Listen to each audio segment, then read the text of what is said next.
welcome back to Colorado Mesa University football.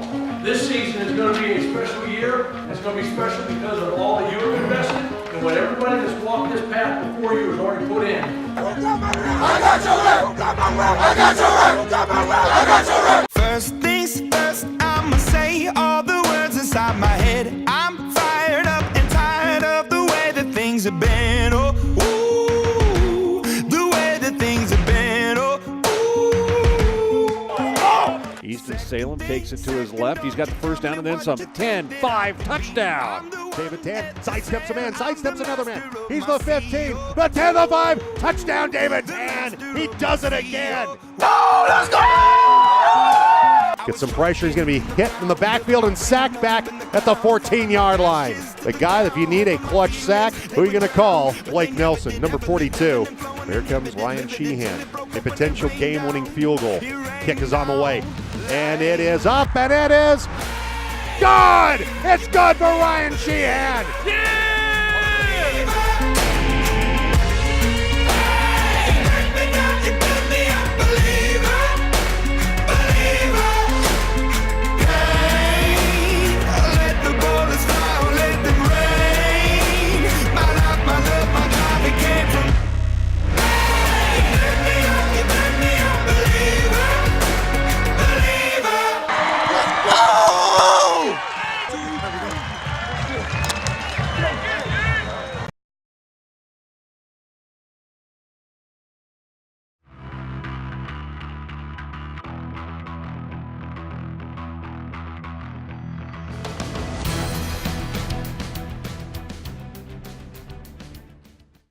Well, that's right, ladies and gentlemen. It was another busy week in CMU sports.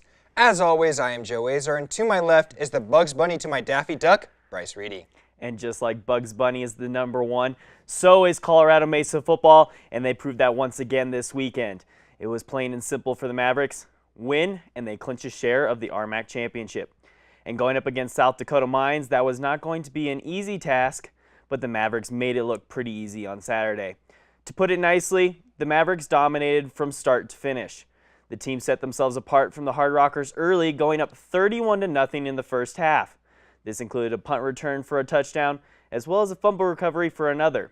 The Hard Rockers looked to have scored the final points of the first half on a 24-yard pass with 25 seconds left, but Easton Salem decided to give the Mavericks one more score to kill any kind of momentum South Dakota gained. He hit Vernell Moon for a 75-yard bomb to end the half, up 38-7. Mavs had a massive lead entering halftime, and they would continue to roll in the second half, outscoring the Hard Rockers 31-0 to win the game 69-7. Salem finished the game throwing for 288 yards and 2 touchdowns. Meanwhile, David Tan was a beast on the ground once again as he rushed for 121 yards and 2 touchdowns. With the win, it's simple. The Mavericks win their 3rd straight RMAC Championship. So we're going to take you now to the standings, and as you can see, the Mavericks are sitting at the top with a 9-1 overall record. However, there's a catch. CSU Pueblo is right on their tail. Since the Mavericks' final regular season game is non-conference, if the Thunderwolves win next weekend against a conference opponent, they will win a share of that RMAC title as well. There is no tiebreaker between the two teams. The final test for the Mavericks will be traveling to Azusa, California to take on Azusa Pacific. This is important because CMU will look for their 10th win and hope that their resume will get them a spot in the playoffs. They currently hold the final qualifying spot in the regional playoff rankings. Now, while football is still a week out from its playoffs, men's and women's soccer started theirs last week with the RMAC playoffs. The women's team was looking for their first RMAC tournament win since 2011. Meanwhile, the men's team was looking to win their 2nd straight RMAC tournament title in school history. However, it would not fall in CMU's favor for either team over the weekend. And starting with women's soccer, their season came to an end last Tuesday after the team fell to the eventual champion UCCS 4-0. 2 goals in the time span of 20 seconds in the first half gave the Mountain Lions the 2-0 lead entering halftime. And despite having 14 total shots and 8 on goal, the Mavericks were just never able to get that 1 goal to start a comeback. UCCS would tack on another 2 goals in the second half to push the game far out of reach for CMU. Yeah, UCCS taking down Colorado Mesa University and winning the RMAC Championship for the women's side. Now on the men's side, after winning their opening matchup 1-0 against Fort Lewis, there was a rematch against the number 9 ranked Colorado School of Mines Ore Diggers. The Mavericks looking for revenge again against the Ore Diggers in Golden because they lost 2-1 on a final minute goal earlier in the season. However, they would not get that. A beautiful 30-yard strike by Benji Delgadillo gave CMU the 1-0 halftime lead. However, in the second half, the Ore Diggers would score on a set piece and a penalty kick to take the 2-1 victory and the RMAC Tournament Championship. Now, while the RMAC result was not what the Mavericks were hoping for, there is still hope yet for this team to win a championship this season. On Monday, the NCAA released the NCAA Division II soccer bracket, and the Mavericks made the final cut. CMU comes in as the number 4 seed in the region and will be taking on Midwestern State on Sunday. Midwestern State comes in undefeated on the season with 18 wins to their name. The winner will advance to play the winner of Colorado School of Mines and St. Edwards in the 3rd round of the tournament. Well, this was it. For Colorado Mesa Hockey, it was the big one, as Saturday was their Pink the Rink event, and boy was it a good one as the Mavericks took on the Ore Diggers in the second game of 2 on the weekend.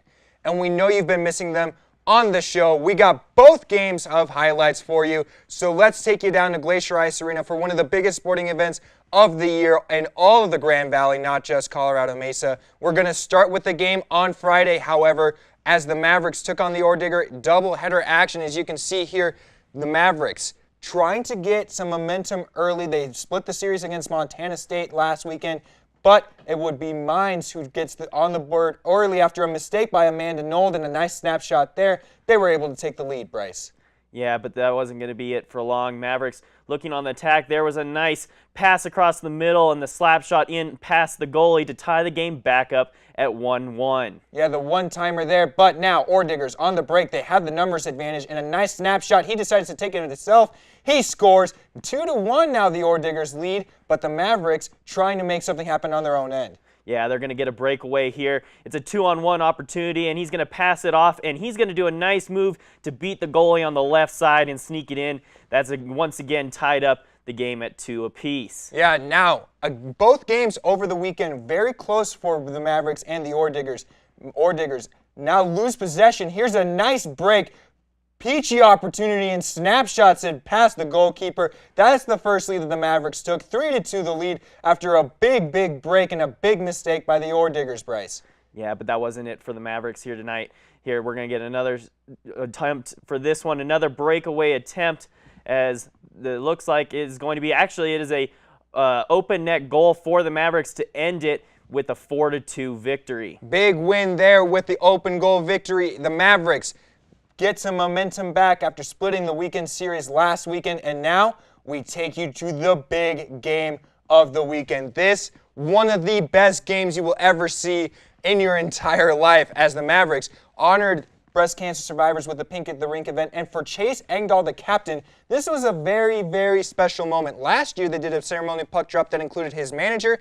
This year, it was his aunt who battled breast cancer and came back and won. She was the one on the far right. But the Ore Diggers ruined the celebration early for the Mavericks. Here's a nice little shot. Got past Amanda Nold. Ore Diggers up 1-0, Bryce. Yeah, and it was going to continue on from there as the Ore Diggers are once again going to get another nice attempt from the front of the net. That puts them up 2-0 early. Yeah, and here's a nice little move, though. Here's a great shot and a goal for the Mavericks, and they were able to call this one back in a nice little rowboat celebration in front of a packed house. The boards were layered in two. I mean, it was a madhouse in Glacier Ice Arena. That got the crowd going. Yeah, but the Ore Diggers were trying to get this win as much as they could. In this one, they got another opportunity in front of the net on the turnaround, and that gave them the 2-goal lead. And then once again here, they're going to get another opportunity on the breakaway, and they're going to slap it in past Nold to get up 4-1 in the contest, and it looked bleak for the Mavericks. Yeah, 4-1 entering the final period of play, but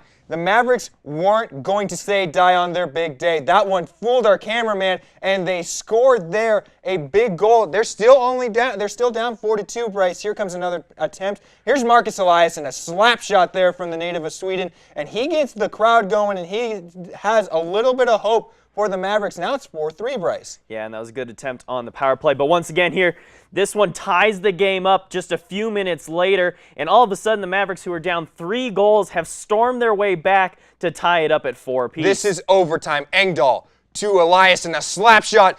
30 seconds in, Mavericks come from behind. They were down by 3 entering the final 20 minutes of play, but on Pink the Rink, they were able to win the game in overtime, 5-4, and there's the final scene. The hockey salute. Mavericks, big winners on that day. All right, ladies and gentlemen, it is now time to announce our Mavericks of the week, and winning 3 RMAC championships in a row is a huge accomplishment for any team, so we're going to give it to the entire team of CMU football. That's right. It's not just one player. We couldn't pick just one of them. It was a team effort to get this team to the top of the RMAC for the 3rd year in a row. With a 9-1 record, the Mavericks also now have a chance to get a double-digit win total for the season for the first time in a decade, since 2007.